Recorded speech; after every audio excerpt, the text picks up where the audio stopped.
ஒரு கூட்டணி அப்படின்னு ஒரு வரும்போது நிச்சயமாக நாம எதிர்பார்த்த தொகுதிகள் நமக்கு கிடைக்கிறது அப்படிங்கிறது ஒவ்வொரு கட்சிக்குமே அதுல வந்து சாதக பாதகங்கள் இருக்கலாம். இதெல்லாம் கலந்ததுதான் கூட்டணி. அதனால் பெற்றிருக்கின்ற தொகுதிகளில் அத்தனையிலேயும் வெற்றி பெற வேண்டும் என்பதற்காக பாரதிய ஜனதா கட்சி திட்டமிடுகிறது. அதற்காக வேட்பாளர் தேர்வு மற்ற கட்ட பணிகளை மற்ற அடுத்த பணிகளை எல்லாம் துவக்க வேண்டும். பார்லிமெண்ட் கமிட்டில நீங்க மட்டும்தான் இருக்கீங்க. எப்பொழுது கூட்டம் நடக்கும்? ஏதோ அழைச்சிருக்காங்களா? மத்திய தேர்தல் குழுவில் இன்னும் அதுக்கான தகவல் வந்து எனக்கு இன்னும் வரல. ஆனாலும் மாநிலத்தில் வந்து அதற்கான ஒரு ப்ராசஸ் வந்து அந்த எக்ஸசைஸ் நடக்கணும். அது வந்து இங்க நடந்ததுக்கு அப்புறம் தான் மத்திய தேர்தல் குழு இதுக்காக மீட்டிங் கன்வீன் பண்ணுவாங்க. அண்ணாமலை அவர்கள் போட்டி இல்லைன்னு சொல்லி டெல்லி தலைமைக்கு கடிதம் கொடுத்திருக்கிறதா சொல்லப்படுது. எனக்கு அதை பத்தி எதுவும் தெரியாதுங்க. ஆனால் திரு அண்ணாமலை அவர்கள் போட்டியிட வேண்டும் என்பது என்னுடைய விருப்பம். நிச்சயமாக அவர் சட்டப்பேரவைக்குள்ளாக செல்ல வேண்டும் என்பது என்னுடைய விருப்பம். கடந்த தேர்தலில் பாஜக வாக்கு வங்கி வைத்திருக்கக்கூடிய தொகுதிகள் நீங்கள் 21 நாங்க வாங்கின வாக்குகள், 24 பாஜக வாங்கின வாக்குகள், இதுல எதுவும் எல்லாமே பப்ளிக் டொமைன்ல இருக்கிறதா. அதனால சில தொகுதிகள் கிடைச்சிருக்கும், சில தொகுதிகள் புதுசா எங்களுக்கு இருக்கு.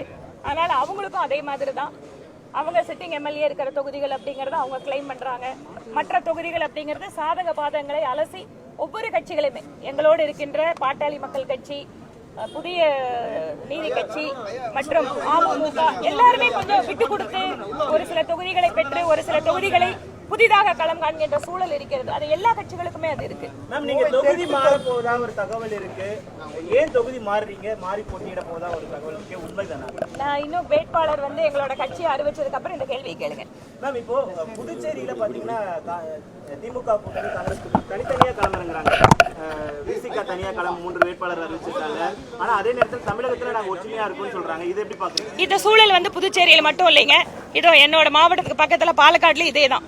இங்க உள்ள வந்தாங்கன்னா காங்கிரஸ், கம்யூனிஸ்ட், திமுக எல்லாம் ஒன்னா இருக்காங்க. அங்க போய் பார்த்தா எல்லாம் தனித்தனியா ஒருத்தங்களை திட்டி பிரச்சாரம் பண்ணிட்டு இருக்காங்க. இவங்களோட ஒரே நோக்கம் என்னன்னு கேட்டா பாரதிய ஜனதா கட்சி மற்றும் பிரதமர் மோடி அவர்கள் மீது அவர்களே உருவாக்கி கொண்டு இருக்கக்கூடிய வெறுப்பு. இதன் காரணமாக பக்கத்து மாநிலங்களில் தனித்தனியாக இருந்தாலும் தமிழகத்துல நாங்க ஒன்னா இருக்கிறோம்னு மக்கள் முன்பாக வேஷம் போட்டுக் கொண்டிருக்கிறார்கள். கடந்த தேர்தலில் உங்களுடைய போட்டி வேட்பாளர் கமலஹாசன் இந்த முறை வந்து அவருக்கு அவங்களுடைய கட்சிக்கு சீட் எதுவும் ஒதுக்க ஆதரவு தான் தெரிவிச்சிருக்காரு. திமுக எப்படி பாக்குறீங்க? திரு கமலஹாசன் அவர்கள் கட்சி ஆரம்பித்தார். 2019 தேர்தலில் அவரோட கட்சியில் வேட்பாளர்கள் நிறுத்தப்பட்டார்கள், மக்கள் வாக்களித்தார்கள். அவரை நம்பி ஆயிரக்கணக்கான தொண்டர்களும் தங்கள் பணத்தை போட்டு நேரத்தை செலவு செய்து அவருக்காக உழைத்தார்கள்.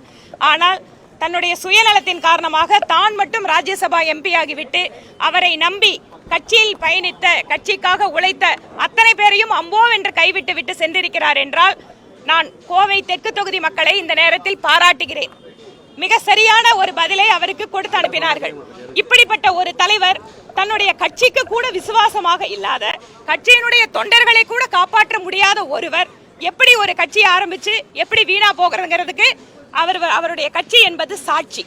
அதனால புதிதாக கட்சி ஆரம்பிக்கின்ற எல்லாரிடமும் மக்கள் இவர் நமக்கு வேலை செய்வாரா, இவர் நம்முடைய குரலாக தொடர்ச்சியாக பயணிப்பாரா, தன்னுடைய கொள்கை அரசியல் என்று வருகின்ற பொழுது அதில் சமரசம் செய்து கொள்ளாமல் இருப்பாரா என்று பார்ப்பதற்கு திரு கமலஹாசனும் அவருடைய கட்சி என்பதும் சிறந்த உதாரணம். மக்கள் இந்த கட்சியிலிருந்து புரிந்து கொள்ள வேண்டும் யார் எப்படி என்று.